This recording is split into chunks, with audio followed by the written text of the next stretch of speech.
வணக்கம். முட்டுக்காட்டில் பணம் கொடுக்கல் வாங்கல் சம்பந்தமாக தம்பியை கொலை செய்த அண்ணன் கைது. நேபாளத்தை சேர்ந்தவர் தேஜ். இவருக்கு வயது 25. இவரது மனைவி சந்திரா. இவருக்கு வயது 20. இவர்களுக்கு 2 குழந்தைகள் உள்ளனர். இந்நிலையில் தேஜ் தனது குடும்பத்துடன் உத்தண்டி விபி கார்டனில் தங்கி காவலாளியாக பணியாற்றி வருகிறார். இந்நிலையில் தேஜ் தனது அண்ணன் ஜீவன் என்பவரிடம் 1 லட்சம் கடனாக பெற்றுள்ளார். இதனையடுத்து ஜீவன் தனது தம்பியிடம் பணத்தை திருப்பி தருமாறு 4 மாதங்களாக வற்புறுத்தி வந்துள்ளார்.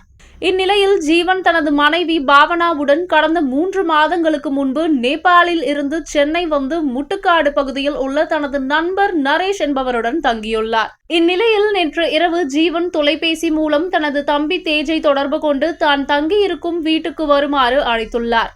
இதையடுத்து தேஜ் அண்ணனை சந்திக்க சென்றார். இந்நிலையில் பணம் கொடுக்கல் வாங்கல் சம்பந்தமாக தகராறு ஏற்பட்டது. இதில் ஆத்திரமடைந்த ஜீவன் தனது தம்பியை அருகில் இளநீர் வெட்ட பயன்படுத்தும் கத்தி எடுத்து தாக்கியுள்ளார்.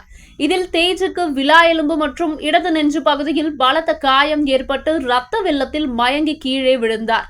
இதனையடுத்து என்ன செய்வதென்று அறியாத ஜீவன் தனது தம்பியை அங்குள்ள மருத்துவமனைக்கு அழைத்து சென்றார்.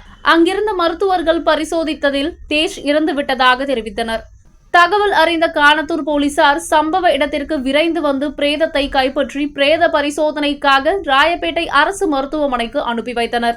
மேலும் இது குறித்து வழக்கு பதிவு செய்து ஜீவனை கைது செய்து விசாரணை மேற்கொண்டு வருகின்றனர். இச்சம்பவத்தால் அப்பகுதியில் பெரும் பரபரப்பு ஏற்பட்டுள்ளது.